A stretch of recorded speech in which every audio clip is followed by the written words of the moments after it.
네, 지난 수요일부터 우리가 이 신약 성경 또 성경 전체를 통해서 가장 마지막 책인 이 하나님의 말씀 요한계시록이 이제 강해 설교를 시작을 했습니다.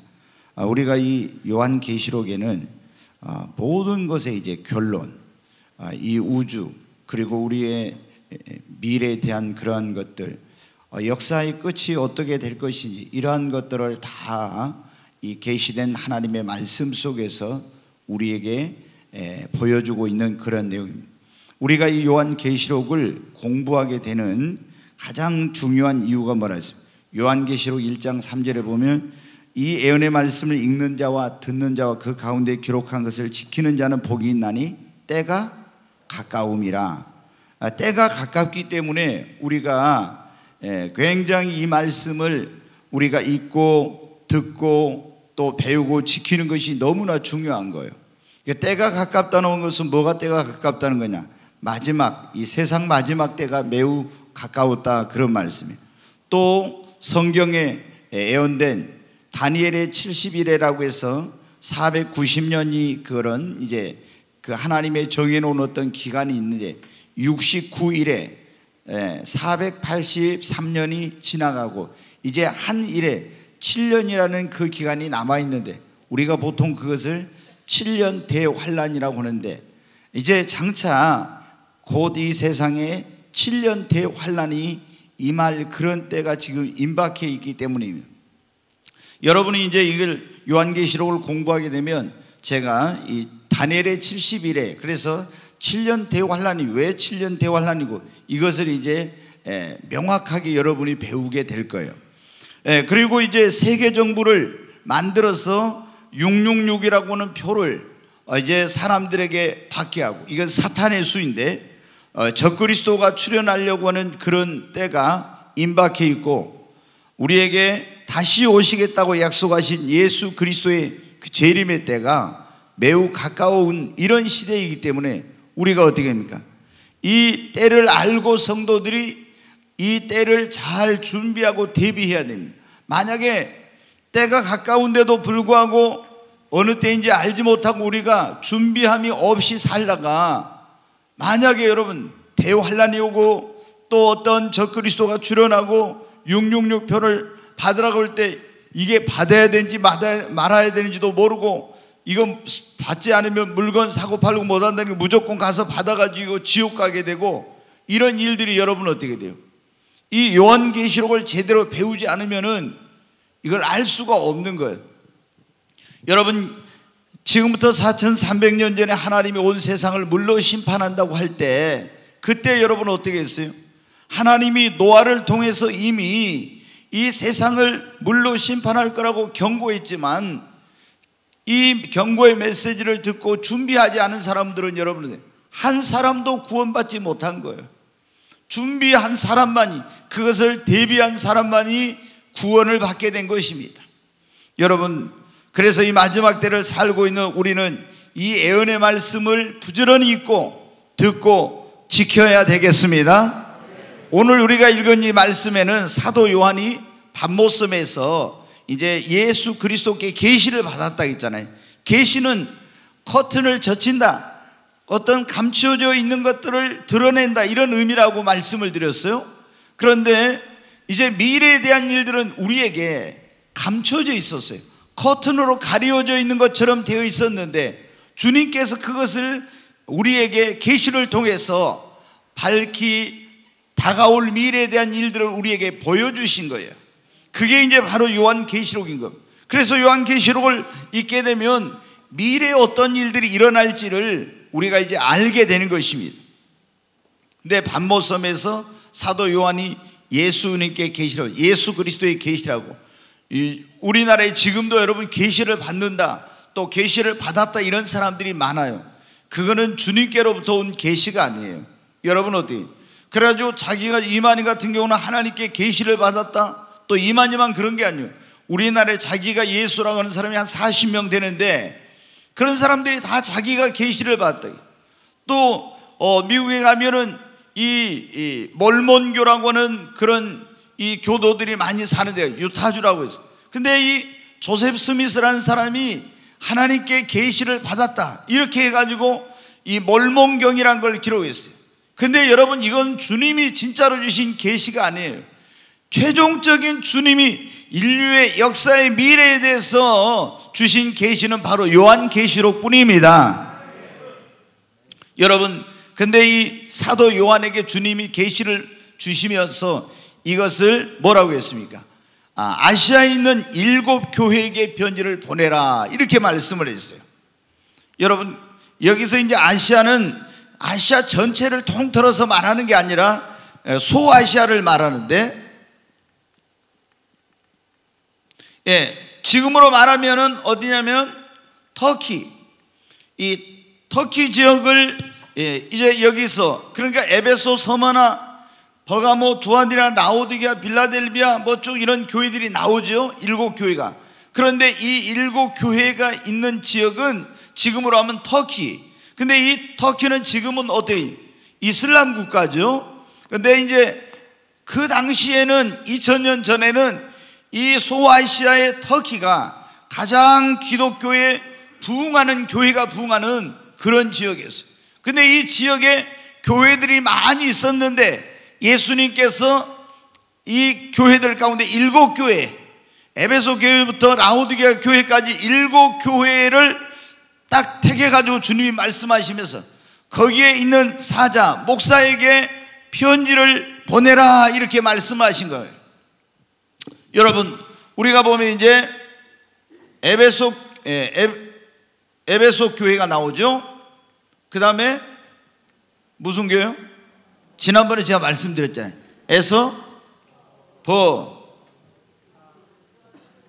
이거 가르쳐 드렸는데도 그러네.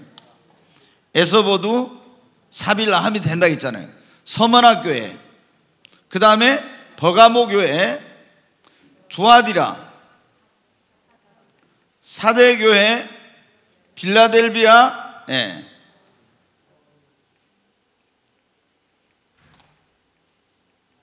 그 다음에 라오디게아 교회. 이렇게 이제 7 교회가 있어요. 그럼 7 교회들을 보면은 다 어떤 교회는 칭찬받고 어떤 교회는 책망을 받았어요. 또 어떤 교회는 칭찬만 받는 교회가 있고 어떤 교회는 칭찬 하나도 못 받고 책망만 받는 교회도 있고, 이런 교회들이 있죠. 그런데 이 7 교회는 이 7 교회는 뭐냐? 그 당시에 많은 교회가 있었잖아요. 근데 이 7 교회는 모든 그 당시의 교회를 대표하는 그런 교회이고, 그런 이 교회의 유형이 그 시대뿐만 아니라 오늘날도 이런 7 교회의 모습으로 존재하고 있어요. 목포에 예를 들어 교회가 430개, 대한민국에 지금 교회가 한 6만 교회가 있어요. 그러면 이 6만 개의 교회를 분류해 보면 어떤 교회는 에베소 교회 같은 교회야, 어떤 교회는 서머나 같은 교회, 어떤 교회는 버가모, 두아디라, 라오디가 뭐 이렇게 4대 다 이런 교회 모습이 있어요.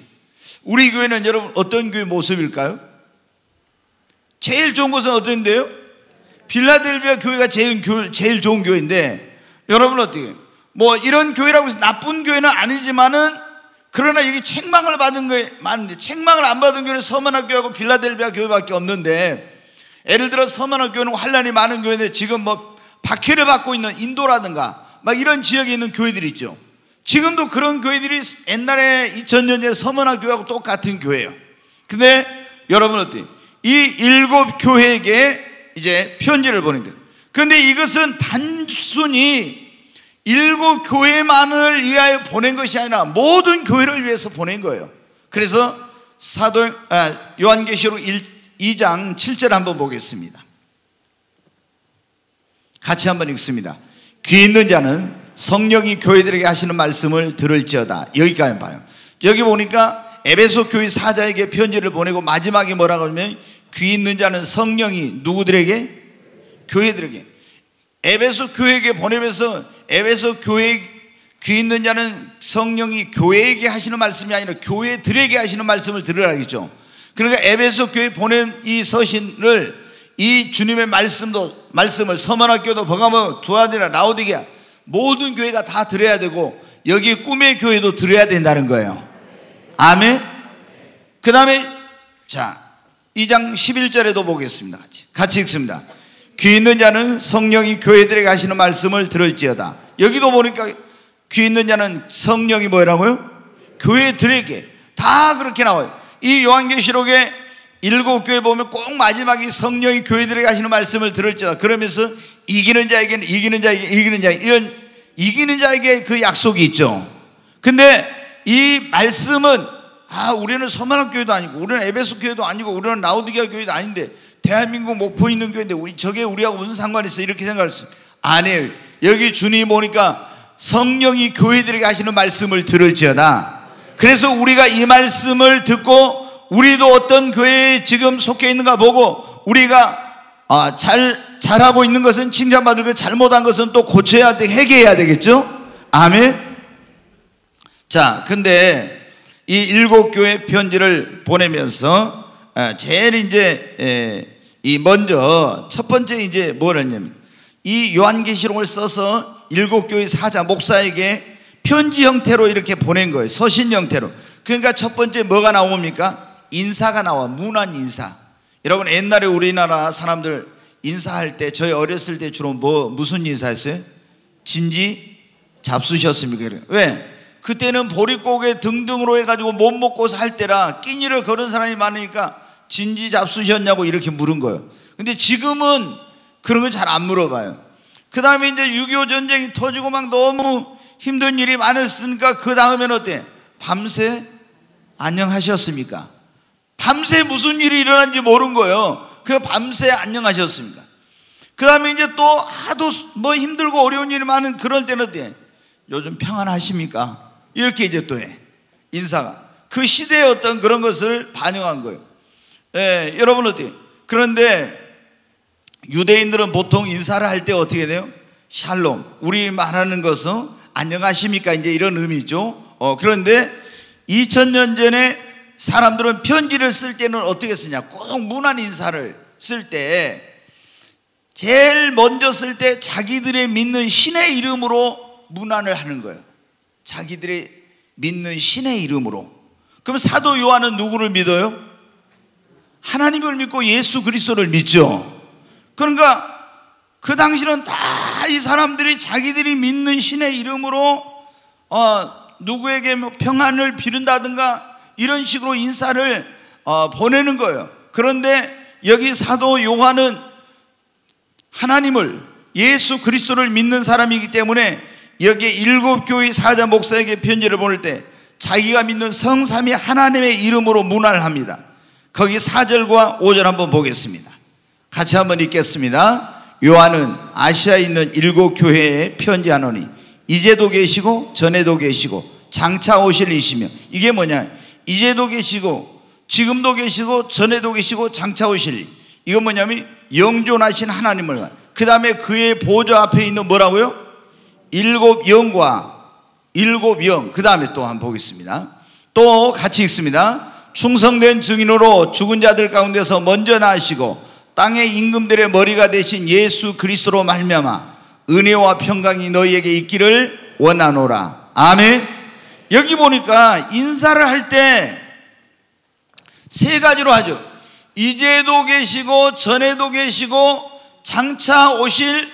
이래서 이게 뭐냐면 이전에도 계시고 지금도 계시고 전에도 계시고 장차 오실. 이건 뭐냐면 영존하신 하나님의 이름. 그 다음에 7영이라고 나오죠. 이 7영이란 말은 성령을 의미하는데 성령님이 영이 7개라는 그런 의미가 아니라 성경에 보면 요한계시록에는 7이라는 말이 굉장히 많아요. 7교회, 또 7촛대, 또 7인, 7나팔, 7대접, 또 여러분들 7머리, 7뿔, 막 이런 7이라는 말이 한 54회 정도 나와요. 그러니까 근데 7이라는 건 뭐냐면 완전을 나타내는 그런 수라고 말씀드렸죠. 그래서 이 7영이라고 성령님을 한 것은 성령님은 완전한 하나님의 영이다 그거예요. 그래서 이거를 이제 그분의 그런데 속성을 그 완전한 수로 표현한 것인데 이사야서 11장 2절 한번 보겠습니다. 이사야서 11장 2절 같이 읽습니다. 그의 위에 여호와의 영 곧 지혜와 총명의 영이요 모략과 재능의 영이요 지식과 여호와를 경외하는 영이 강림하시리니. 여기 보면 성령님을 첫째 뭐라고 했어요? 여호와의 영, 그 다음에 지혜의 영, 총명의 영, 모략의 영, 재능의 영이요 지식의 영이요 여호와를 경외하는 영이라고 하죠. 그래서 이렇게 7가지 이런 어떤 그의 성령님은 지혜의 영이요 지식의 영이요 모략과 총명의 영이요 또 하나님을 경외하는 영이고 여호와의 영이라도 부르고 이렇게 하기 때문에 이걸 7영이라 영이 7이다 이 말이 아니라 이렇게 말하는 거예요. 그 다음에 이제 보니까 제일 처음에 영존하신 하나님 성령님이 나오고 그 다음에 이제 5절 다시 거기 보세요. 충성된 증인으로 죽은 자들 가운데 먼저 나시고 땅의 임금들의 머리가 되신 예수 그리스도. 그러니까 여기는 뭐가 나와요? 예수님이 나오죠. 보니까 성부, 성자, 성령, 성삼위 하나님의 이름으로 누구에게? 7교회에게 뭐를 합니까? 사도 요한이 문안 인사를 하는 거예요. 네, 문안 인사를. 우리가 만났을 때 주님의 이름으로 형제님 축복합니다 이럴 수도 있잖아요. 예수님의 이름으로 이런. 근데 여기 사도 요한은 편지를 쓰니까 좀 격식을 갖춰서 그 당시에는 자기가 믿는 신의 이름으로 꼭 문안을 하니까 성부와 성자와 성령, 영존하신 하나님, 그리고 7영으로 완전하신 성령님, 그리고 땅에 그 충성된 중으로 죽은 자들 가운데서 다시 부활하시고 땅의 임금들의 머리가 되신 예수 그리스도 성자 하나님, 이 성삼위 하나님의 이름으로 7교회에게 문안 인사를 했어요. 자, 근데 이제 여기 보면은 문안 인사를 하는데 뭐라고 문안 인사를 했으면 거기 5절에 다시 봐요. 네. 예수 그리스도로 말미암아 뭐가 있기를 원하노라? 은혜와 평강이 있기를 원하노라. 이렇게 문안 인사를 했어요. 여러분, 우리 예수님을 믿는 사람들에게 꼭 있어야 될 2가지가 뭐예요? 은혜와 평강입니다. 아멘. 여러분, 우리는 이 2가지가 반드시 하나님을 믿는 사람, 예수를 믿는 사람들에게 있어야 돼. 그러니까 이 지금 사도 요한이 편지를 써가지고 보내면서 뭐라 하냐면, 자, 은혜와 평강이 있어야 된다는 거예요.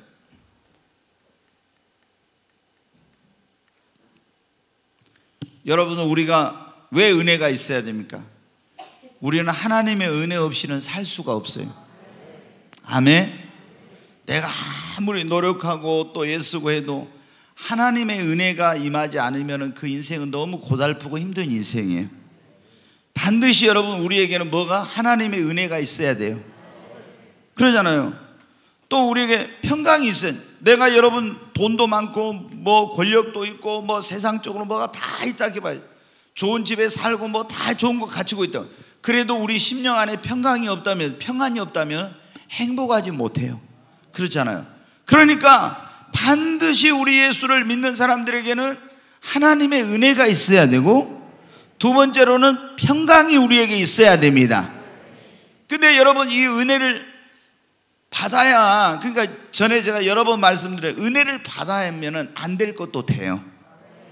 근데 은혜를 안 받으면 될 것 같지만 안 되거든요. 그러니까 먼저 우리는 항상 예수 그리스도를 믿는 사람들은 하나님 앞에 나와서 먼저 은혜를 받아야 돼요. 은혜 안 받고 뭐 하려면 될 것 같죠? 내 힘으로 내 능력으로 안 돼요. 근데 은혜 받고 나면 안 될 줄 알았는데 됩니다.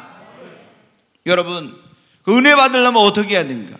성경에 우리가 하나님이 우리에게 은혜를 주실 때는 어떻게 주시냐? 여기 보면은 지금 사도 요한이 영존하신 하나님, 완전하신 성령님, 그리고 땅의 임금들의 머리가 되신 예수 그리스도 이름으로 너희에게 은혜와 평강이 있기를 원하노라 그랬는데, 여러분, 은혜는 어떻게 오니? 율법은 모세로 말미암아 주신 것이요, 은혜는 요한복음 1장에 뭐라고 했어요? 예수 그리스도로 말미암아 우리에게 주신 것이라고. 그러니까 우리가 은혜를 받으려면 첫째 누구를 믿어야 돼요? 예수님을. 하나님은 우리에게 은혜를 주실 때 누구를 통해서만 주신다? 예수님을 통해서만 주십니다. 그러니까 여러분이 잘 봐요. 우리가 예수님을 통해서만 하나님이 은혜를 주시기 때문에 은혜를 받으려면 예수님과 나와의 관계가 어떻게 막히거나 끊어지면 안 되겠죠. 요한복음 15장에도 그런 말씀이에요. 나는 참 포도나무, 너희는 가지요. 내 아버지는 뭐라고요?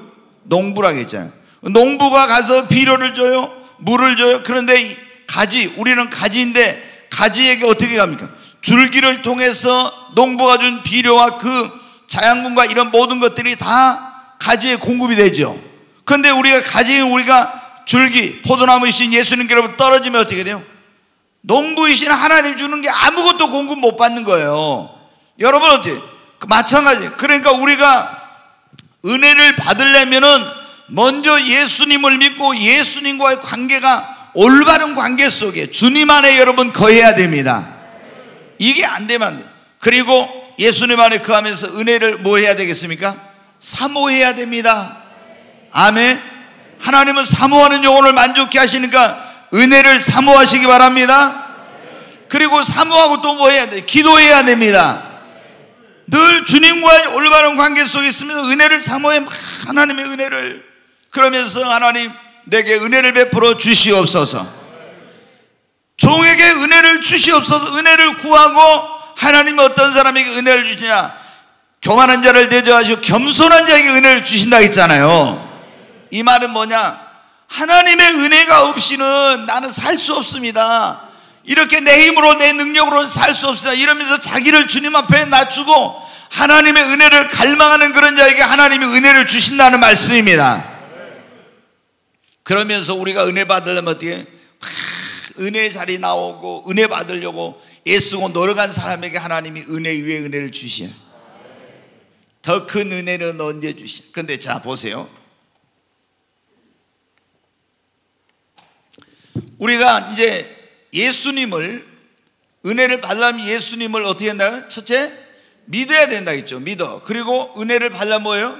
사모해야 돼. 그 다음에 기도해야 돼. 그 다음에 겸손해야 된다 했잖아요.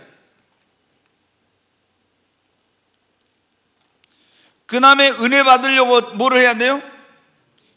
애 써야 돼요. 예, 애를 써야 돼. 은혜 받으려고 애를 써야 됩니다. 그런데 하나님이 어떤 사람에게 은혜 위에 은혜를 주시냐? 하나님이 조그만 은혜를 주셔도 감사하는 자에게는 은혜 위에 은혜를 주십니다. 아멘. 은혜를 주셨는데 감사할 줄 모르는 사람은요, 그냥 그 은혜로 끝나. 근데 하나님이 조그만 은혜를 주셔도 막 주님 감사합니다, 감사합니다, 감사합니다. 그 누가복음 17장에 나오는 사마리아 문둥병자처럼 감사하는 자에게는 하나님이 은혜 위에 은혜를 더하여 주십니다. 여러분, 두 번째로 우리가 뭐가 있어요? 평강이 있어요. 우리가 예수님을 뭐라고 합니까? 예수님을 평강의 왕이라고 하잖아요. 아멘. 그래서 내가 이 세상이 주는 평안은 하나님이 주는 거하고 다르다고 말씀했죠. 내가 너에게 주는 평안은 이 세상이 주는 것 같다. 근데 평강의 왕이신 예수님을 모시는 거예요. 모시고 이 예수님을 신뢰하고 그분께 모든 것을 맡기고 의지하고, 그리고 주님의 말씀에 순종할 때 우리가 다시 말씀드려요. 평강이 우리의 삶에, 우리 심령이 말 평강의 왕이신 예수님을 내 안에 모시고 그분을 신뢰하고 그분께 나의 모든 것을 맡기고 의지하고 그분 말씀에 순종할 때 내 삶에 하나님의 평강이 임합니다. 여러분, 이건 세상이 주는 것이 아니에요. 하나님이 예수 그리스도를 통해서 우리에게 평강을 주십니다. 그 지금 사도 요한이 아시아에 있는 7 교회에게 편지를 보내면서 이 지금 교회들이 얼마나 힘든 가운데 있었는지 몰라요. 엄청난 박해 속에 있었단 말이에요. 왜? 그때 로마의 황제가 자기를 신이라고 이렇게 하고, 만약에 그 신으로 인정하지 않는 사람들은 다 죽이는 그런 때였어요. 근데 그때는 특히 이 사도 요한이 이 편지를 보낼 때는 도미시안이 황제였는데, 그때 이 도미시안은 그냥 신으로만이 아니라 아주 자기를 더 신격화시키고 자기를 만주의 주로까지 이렇게까지 하는 아주 굉장한 그런 왕이었어요. 그래서 이 교회들이 엄청난 박해 속에 있었는데 사도 요한이 그들에게 편지를 보내면서 뭐라고요? 너희에게 성삼위 하나님부터 은혜와 평강이 있기를 바라노라. 오늘 여기 우리 성도님들의 심령과 가정과 삶 속에 성삼위 하나님으로 말미암아 은혜와 평강이 임하시기를 주의 이름으로 축원합니다. 여러분, 이제 두 번째 이 서신의 첫 번째는 뭐를 했어요? 문안 인사를 했어요. 두 번째는 무슨 내용이냐? 두 번째는 거기 보면은 5절 후반절에 은혜와 평강 있기를 원하노라. 글씨를 띄워봐요. 은혜와 평강 있기를 원하노라. 그 다음에 이어서 읽어보겠습니다. 같이 읽습니다. 거기서부터 우리를 사랑하사 그의 피로 우리 죄에서 우리를 해방하시고, 또 6절 그의 아버지 하나님을 위하여 우리를 나라와 제사장으로 삼으신 그에게 영광과 능력이 세세토록 있기를 원하노라. 아멘. 여기 보면 이제 첫 번째는 사도 요한이 아시아 일곱 교회 사자들이 편지를 보내면서 문안 인사를, 성삼위 하나님의 이름으로 너에게 은혜와 평강이 있기를 원하노라. 그 다음에는 뭐냐면은 주님께 찬양과 송영, 경배를 드리는 그런 내용이에요. 거기 보면은 우리를 사랑하사 그의 피로 우리 죄에서 우리를 해방하시고 그의 아버지 하나님을 위하여 우리를 나라와 제사장으로 삼으신 그에게 영광과 능력이 세세토록 있기를 원하노라. 아멘. 이게 뭐예요? 찬양과 경배를 드리는 거예요. 누구에게? 예수님께, 주님께. 그런데 무엇을 찬양하고 있습니까? 예수님이 우리를 위해서 행하신 그 일에 대해서 감사하고 찬양하는 그런 일이에요. 그러면 예수님이 우리를 위해서 어떤 일을 행하셨으면, 자 5절 거기 다시 마지막 절에 보세요. 같이 읽습니다. 우리를 사랑하사 그의 피로 우리 죄에서 우리를 해방하시고, 여기 보면 이제 첫 번째 주님이 우리를 위해서 하신 일이 우리를 사랑하사 그의 피로 우리를 어떻게 했다고 하는 거예요? 우리 죄에서 우리를 해방하셨다는 것. 여러분, 예수님이 여러분 사랑한 걸 믿습니까? 여기 보면 예수님이 우리를 사랑하사, 여러분 얼마나 사랑했어요? 자기의 목숨을 십자가에 내어주고 피 흘려 죽기까지 우리를 사랑하셨습니다. 아멘. 그래가지고 그 피값으로 주님이 우리를 사랑, 자기 목숨을 내줘서 십자가에 피를 흘려가지고 그 피값으로 우리를 죄에서 어떻게 했다고요? 해방시켜 주셨습니다. 여러분, 제가 여러분한테 하나 물어보고 싶어요. 여러분은 예수님의 십자가 피로 여러분 죄와 사망의 권세에서 해방되었습니까? 우리가 교회만 다니면 안 되죠. 반드시 우리가 교회에 나와서 예수님을 믿고 예수 십자가의 피 공로로 우리가 죄 사함 받고, 그리고 여러분 죄와 사망의 법에서 이제는 여러분이 해방이 돼야 됩니다. 그렇지 않으면 이게 다시 말해 속죄, 예수의 피로 죄값을 치르고 구속받아서 속죄함 받고 하나님의 자녀가 돼야 되는 거예요. 근데 교회를 다니면서도 여러분 어떻게 돼요? 예수님이 우리를 사랑하셔서 그랬다요. 사랑해서, 그분이 우리를 사랑해서 자기 몸을 십자가에 내어줘가지고 그 흘린 피로 우리를 죄에서 해방시켜 줬다니까요. 여러분은 속죄함 받았습니까?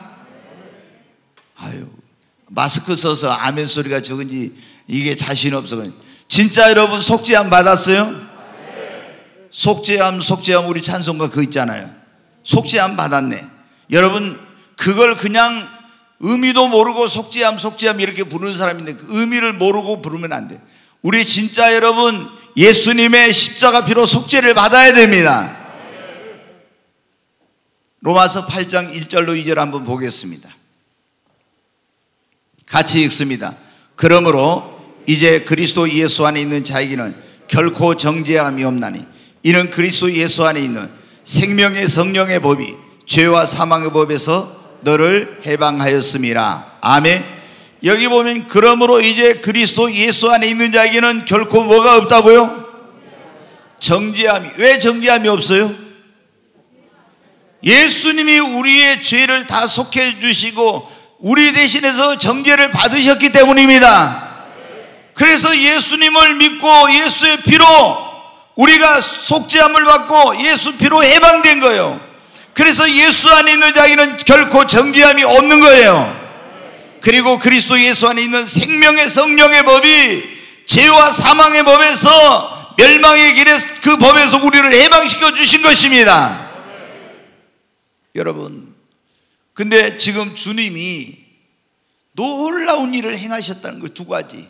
첫 번째, 우리를 어떻게 했다? 그의 십자가에 흘린 피로 우리를 죄에서 해방시켜 주셨다는. 여러분, 교회 오면 제일 먼저 해야 될 일이 바로 이것입니다. 예수님을 믿고 그분의 십자가 피공로로 죄와 사망의 법에서 해방되고 구원의 은혜를 입어야 됩니다. 자, 그 두 번째는 뭐냐? 그러면은 거기 6절을 보겠습니다. 그래요. 두 번째, 같이 읽습니다. 같이 읽어요. 그의 아버지 하나님을 위하여 우리를 나라와 제사장으로 삼으신 그에게 영광과 능력이 세세토록 있기를 원하노라. 여기 보면 첫째는 우리를 그의 피로 말미암아 우리 죄에서 우리를 해방시켜 주시고, 두 번째는 그 아버지 하나님을 위하여 우리를 나라와 뭐로 삼으셨다고요? 제사장으로 삼으셨대. 나라와 제사장으로. 자, 주님이 오셔서 첫 번째 하는 일은 우리를 죄에서 뭐예요? 해방시켜 주신 거예요. 그 다음에 이제 두 번째는 나라와 제사장으로 삼으셨다 그랬어요. 그럼 이 나라와 제사장으로 삼으셨, 이렇게 했는데 이 나라를 삼았다 그런 말은 뭐예요? 그러면 우리를 예수님의 십자가 피로 구원해 가지고 우리를 하나님의 천국 백성, 그리고 하나님의 나라를 상속받을 수 있는 자, 하늘의 시민권을 가진 자로 우리를 만들어 주셨다는 의미입니다. 아멘. 우리가 나라라고 하면 영토와 국민과 주권이 있어야 나라라고 하잖아요. 그런데 우리를 나라와 제사장이 되겠다 했어요, 예수님이. 근데 우리는 원래는 흑암의 나라에 속한 자들이었는데 우리를 하나님의 사랑의 아들의 나라로 옮기셨다고 성경에 보면 나오죠. 그 우리는 전에는 하나님의 나라에 속한 자가 아니었어요. 그런데 예수님이 십자가 피공로로 우리를 구원해 가지고 우리를 하나님의 자녀가 되게 하고 천국 시민권을 주시고 하나님의 나라의 상속자, 천국에 들어가 살 수 있는 천국 백성이 되게 주신 것입니다. 그러면은 여러분, 예수님께서 우리를 나라와 제사장으로, 나라, 그러면 우리가 제일 중요한 게 하나님의 나라에 가서 살려면 하나님 나라에 뭐가 있어야 돼요? 시민권이 있어야 시민권. 여러분 어때요? 미국에 가서 살려면 시민권이 있어요. 미국 시민권 얻기가 그렇게 힘들더라고요, 보니까. 근데 지금 뭐 동남아나 이런 데 나라에 있는, 아프리카 같은 데 있는 사람들이 우리나라 와서 어떻게 돼요? 우리나라 시민권 얻기가 쉽지 않죠. 그 사람들도 굉장히 막 여러 가지 그 까다로운 조건이 있어요. 그래도 미국 시민권 얻는 것보다는 훨씬 쉬운 것 같은데, 이 시민권을 얻어요. 그러면 우리가 하나님 나라에 들어가서 살려면 시민권이 있어야 되는데, 여러분 시민권 있습니까? 대한민국 시민권만 있으면 하나님 나라에 못 가요. 반드시 여러분, 내가 하늘나라 시민권자라는 그 시민권이 있어야 됩니다. 그 어떤 사람에게 시민권이 주어져요? 예수 그리스도를 자신의 구주와 주님으로 믿고 물과 성령으로 거듭나 그 이름이 하나님 나라의 생명책에 기록된 자에게 시민권이 발급이 되는 거예요. 여러분, 하나님 나라의 생명책에 이름 기록됐어요? 진짜요? 네. 여러분, 어떤 사람이 이 하나님 나라의 생명책에 이름이 기록된다고? 예수님을 믿고 물과 성령으로 거듭난 자입니다. 하나님의 자녀로 태어난 사람이 하늘나라의 시민권을 가진 자예요. 그래서 주님이 이게 이제 지금 하신 말씀이에요. 죄에서 해방됐다, 이거 우리가 구원받았다, 다시 말해서 하나님의 뭐가 되었다? 자녀가 되었다, 이런 의미죠. 그러면 이 사람들은 뭐를 그래가지고 우리를 어떻게 했다고요? 하나님 나라 백성, 하나님 나라에 들어가 살 수 있는 시민, 천국의 상속자가 우리가 되게 하여 주신 것입니다. 그 다음에 여기서 그치지 않고 더 놀라운 일은 우리를 그의 나라에 뭐로 삼으셨다고요? 이야, 제사장으로 삼으셨다고. 이 제사장으로 삼았다는 게요, 여러분 정말 얼마나 놀라운 건지.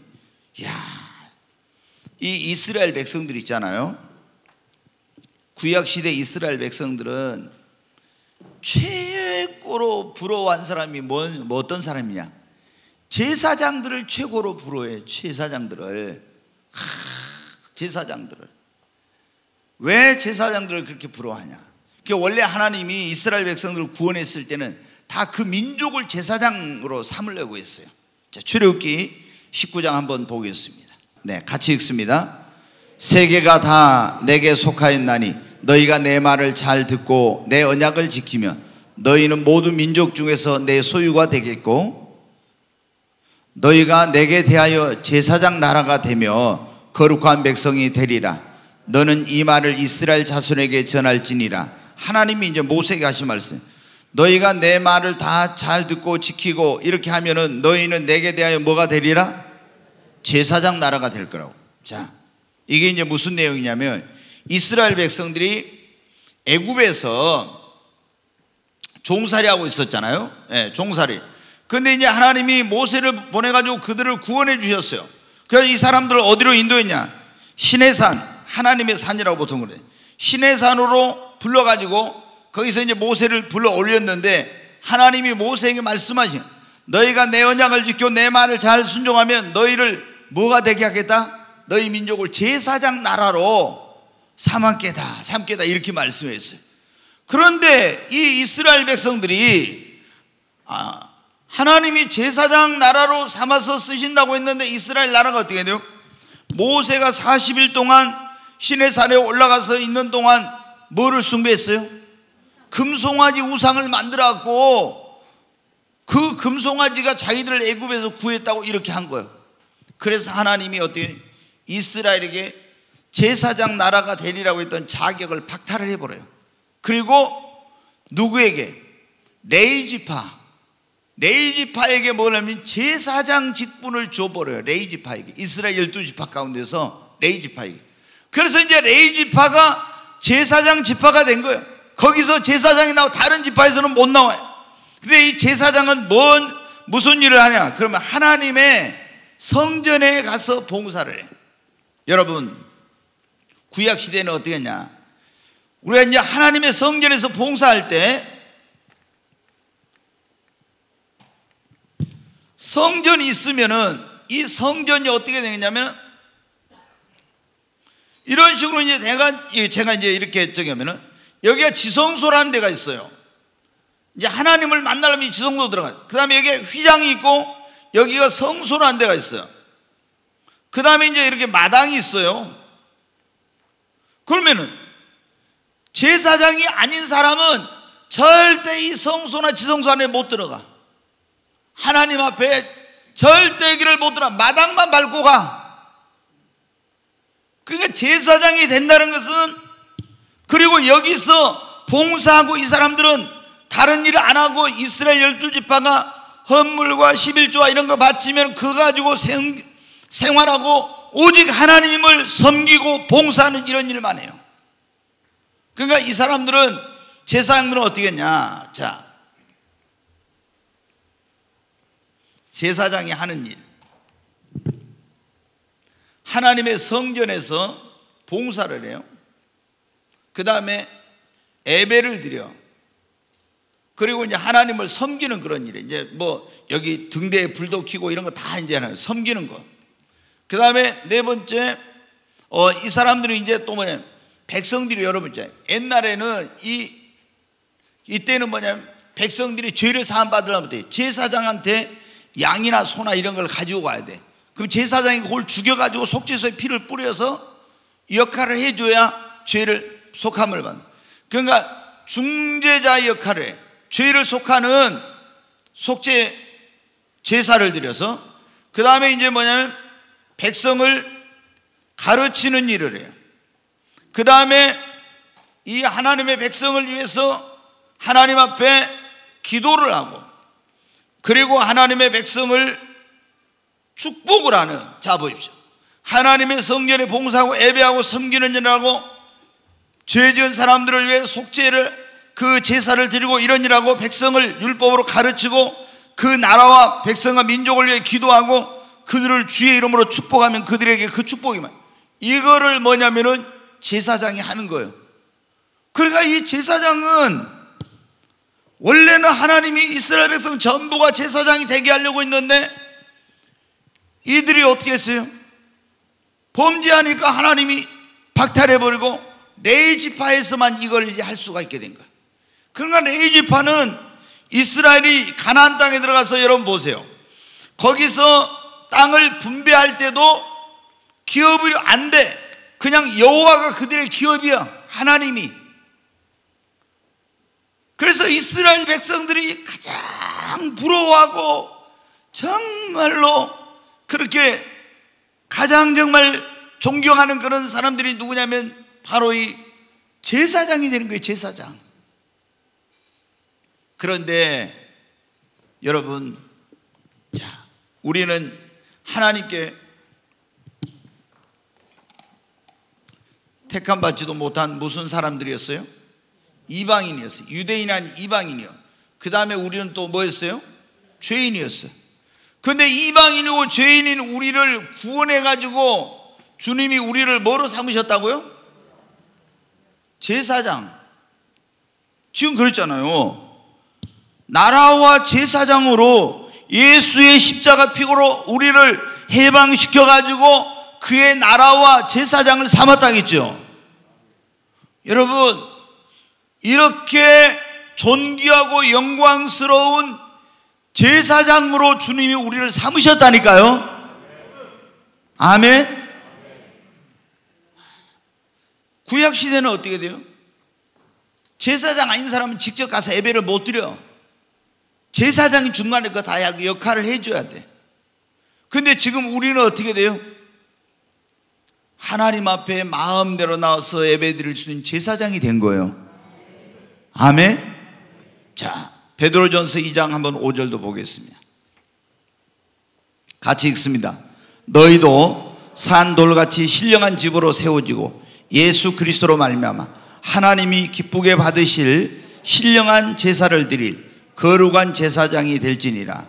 지금 베드로 사도가 성도들에게 너희가 하나님께 신령한 제사 예배를 드릴 뭐가 되라고요? 거룩한 제사장이 되라. 아멘. 자, 9절 말씀을 또 한번 보겠습니다. 그러나 너희는 택하신 족속이요 왕같은 제사장들이래요. 여러분은 왕같은 제사장입니다. 아멘. 여러분, 성경에 보면요, 제사장은 그래서 아무렇게나 살면 안 돼. 제사장은 절대 아무렇게나 살면 안 돼. 제사장은요, 뭐 가서 부정한 것을 만지거나 이런 걸 절대 하면 안 돼.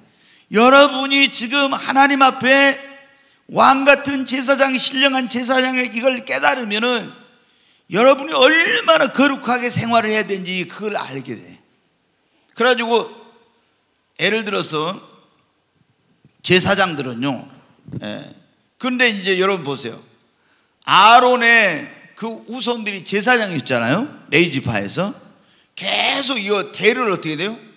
대를 물려 계속. 그러죠. 그러니까 이 제사장 직분이 다른 데로 옮겨지질 않아. 얼마나 이게 영광스러운 직분인지 몰라, 이게 얼마나. 그리고 이 제사장들은 그래서 절대 속된 것이나 가정을 이런 만져도 안 되고 가도 안 되고 죽음의 자리에 가도 안 되고, 그리고 이 제사장들은 성경에 보면 어떻게 돼?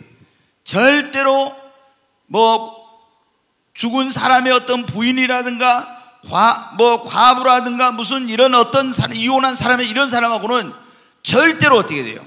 결혼도 못하게. 이 제사장은 온전히 순전한 처녀하고만 결혼하도록 한다. 이런 굉장한, 그러니까 우리가 이런 제사장이라고 한다고 하면은 우리가 어떻게 해요? 속된 것이나 가증한 것이나 더러운 것은 만지도 말고 맛보지도 말고 그런데 가지도 말아야 된다는 거예요. 아멘. 여러분, 하나님의 제사장 얼마나 놀라운 근데 천주교에서는 여러분 보면 어떻게 합니까? 천주교에서는 이 사람들은 뭐예요? 자, 천주교에는 신부가 있죠. 사제. 이거 이제 사제들이 있어, 사제들. 근데 이 사람들은 뭐냐면 구약의 제사장과 똑같아. 그래가지고 죄 지으면 우리는 어떻게 합니까? 내가 주님 앞에 나가서 하나님 앞에 나가서 회개하죠. 근데 천주교는 어떻게 해요? 신부 앞에 가서 여러분 뭐 합니까? 고해성사하죠. 신부 앞에 가서. 그러면 신부가 하나님께 안 해. 이건 구약시대에 그랬어. 백성들이 죄를 짓잖아요. 백성이. 그럼 백성이 죄를 지으면 바로 자기가 하나님을 못 가. 성전에 가서 누구한테 가야 돼요? 제사장한테 양이나 소 같은 거 가지고 와요. 그럼 제사장이 죽여가지고 대신에 중간에서 역할을 해가지고 이 사람이 속죄제사를 드려. 그러면 이 사람이 죄를 용서받아. 근데 천주교가 뭐예요? 죄를 졌으면 신부 앞에 가서 고해성사를 했고, 신부가 이렇게 하라 이렇게 해라 가지고 어떻게 합니까? 죄를 사함받아. 그러니까 이거는 맞아요, 틀려요? 틀린 거 이거. 여러분, 천주교는 뭐냐면 지금 미사하게 해가지고 제사란 말이에요, 그 말이. 근데 이게 뭐냐면 구약식으로 지금도 하고 있는 거예요, 천주교는. 지금 우리는 구약시대가 아니라 어디예요? 신약시대에 살고 있습니다. 그래서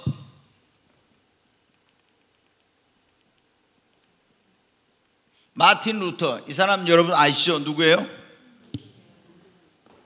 원래 이 사람이 천주교 로마 가톨릭의 신부였어요. 사제. 그런데 이 사람이 거기서 구원받으려고 막 고행도 하고 엄청 노력을 했는데 구원을 못 받았어요. 그런데 어느 날 로마서를 읽다가 깨달았어요. 어떻게 구원받냐? 행위로, 금욕으로, 노력으로 구원받는 것이 아니라 뭐로? 믿음으로. 오직 나의 의는 믿음으로 말미암아 살리라. 그래서 믿음으로 구원받는다는 것을 알게 되었어요.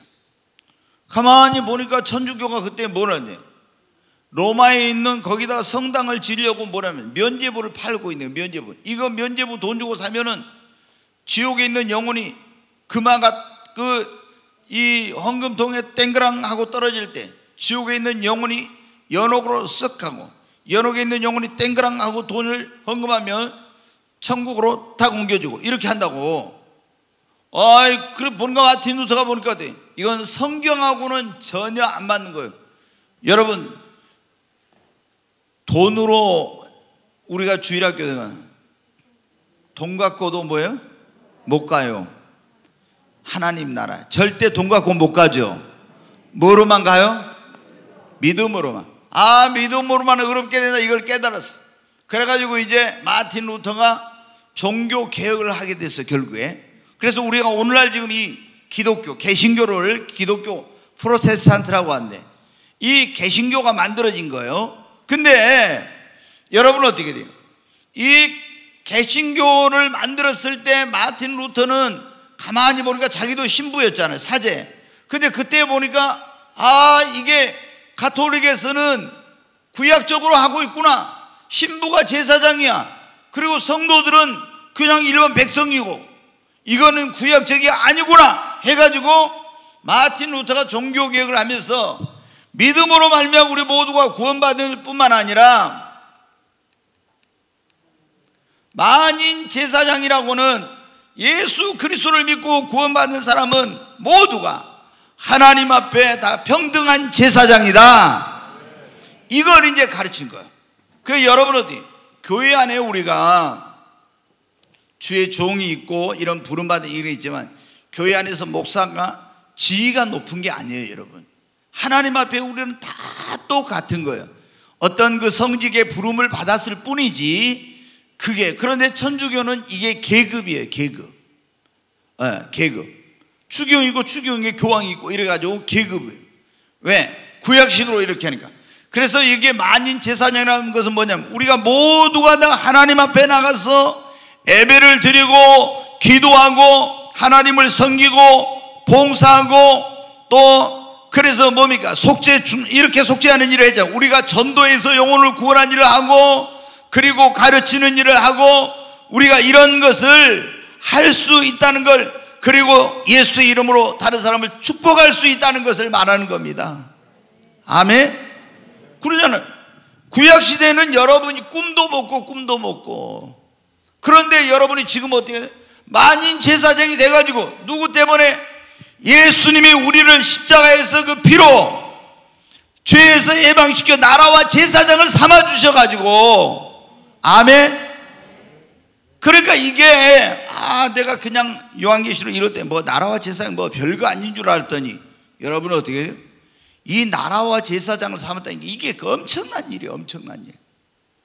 이 사실을 여러분이 내가 그래서 하나님 앞에, 구약에는 감히 하나님 앞에 갈 수도 없었는데 하나님 앞에 나가서 내가 하나님을 섬기고 예배하고 봉사하고 그리고 다른 사람을 복음을 전해서 지금 그 속죄 제사를 드렸잖아요. 그러니까 지금 다른 사람을 전도해서 구원한 일을 할 수 있고 가르치는 일을 할 수 있고 또 기도하고 그리고 여러분한테 축복하는 일도 할 수 있고, 이게 어떻게 돼요? 이런 것을 예수 그리스도로 말미암아 우리에게 주신 겁니다. 그러니까 여러분 생각해 보십시오. 이방인이었고 죄인이었던 나를 그의 피로 구원하여 주셔서 죄로부터 예방시켜 주시고 나라와 제사장으로 삼아주신 그 주님께 우리가 어떻게 해야 되겠어요? 얼마나 큰 영광과 능력을 돌려야 되겠습니까? 그래서 사도 요한이 뭐라고 한 거예요? 우리 죄에서 예방하시고 나라와 제사장을, 하나님 아버지를 위하여 나라와 제사장으로 삼으신 그 예수 그리스도께 능력과 영광이 세세토록 있을지어다. 여러분 정말 구원 받으셨어요? 여러분은 하나님의 나라가 되셨습니까? 그리고 정말 여러분이 하나님의 제사장이 됐어요? 진짜로 구원받았다면 여러분은 하나님의 나라요. 여러분은 구원받은 진짜 사람이란 여러분은 하나님 나라의 제사장이 된 것입니다. 그 제사장이 해야 될 제일 중요한 일은 뭐예요? 예배 드리는 거잖아요. 봉사하는 거, 와서 하나님을 섬기는 거. 그러니까 예를 들어서 내가 제사장 직분을 받았는데, 자 여기 우리 성인실 집사 앞에가 있습니까? 성인실 집사 제사장이에요? 예? 네, 제사장이라고 그래요. 제사장인데 예를 들어 예배 안 드리고 봉사도 안 하고 그리고 하나님 섬기는 일도 안 하고 다 뭐 이렇게 전도도 안 하고 기도도 안 하고 다른 사람 축복한 일 이런 거 안 하면 어떻게 돼요? 제사장의 직무를 어떻게 돼요? 유기한 거예요. 직무를 제대로 안 한 거예요. 여러분 그게 알죠? 엘리 제사장이 됐는데 어떻게 돼요? 제사장 직무를 제대로 안 하니까 어떻게 돼요? 그 영광스러운 직분을 박탈당해 버렸어요. 그랬잖아요. 그 집안에 대대로 자녀들에게 가야 될 그 직분을 박탈을 해버리고 주님이 그걸 끝내버렸어요. 그러니까 우리가 이렇게 정말 이 어마어마한 이런 영광스러운 제사장의 직분을 이런 직분을 주셨는데 내가 이렇게 정말로 상상도 못할 만큼 이스라엘 백성들은 지금도 어떻게 돼요? 구약을 하고 있잖아요. 그러니까 제사장들 있잖아요. 지금 제3성전을 지으려고 제사장들을 해가지고 구약 그대로 제사장은 특별한 또 의복을 입잖아요. 다 훈련을 시켜놓고 다 준비해놨어. 다 이제 곧 제3성전을 지을 준비를 완벽하게 다 해놨어요. 제사장들 훈련하고 뭐보다 다 예배드리는 거 뭐에 속죄제 어떻게 되는 거 다 훈련해놓고 있어. 근데 이 사람들은 어떻게 특별하게 선별된 아무나 된 걸 레이지파에서 뽑아진 제사장 가문에서 나온 이런 사람. 그러니까 이 사람들은 어떻게 보통 사람들이 아니야. 근데 그거는 구약이야. 지금 신약에는 누가 제사장이에요? 예? 여러분이 제사장입니다. 아멘. 그러면 여러분 어때요? 여러분이 제사장이면 어떻게 돼요? 이제 제사장답게 살아야 됩니다.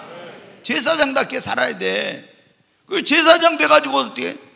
아이고 제사장 속된 거 가정하고 더러운 거 다 이렇게 하고 그럼 여러분 어때요? 제사장 이거 안 되죠. 그러잖아요. 박탈되는 거지. 제사장은 제사장답게 살아야지. 거룩하게 정결하게 구별되게 그렇게 살면서 제사장의 직무를 다 해야죠. 그런데 자 오늘 그 말씀에 이제 보면 이렇게 여기 보면은 다시 그 6절에 한번 보여주세요. 자 읽겠습니다. 그의 아버지 하나님을 위하여 우리를 나라와 제사장으로 삼으신 그에게 영광과 능력이 세세토록 있기를 원하노라. 아멘. 여러분 우리가 이렇게, 자, 오늘 이제 굉장히 중요한 게 그거였죠.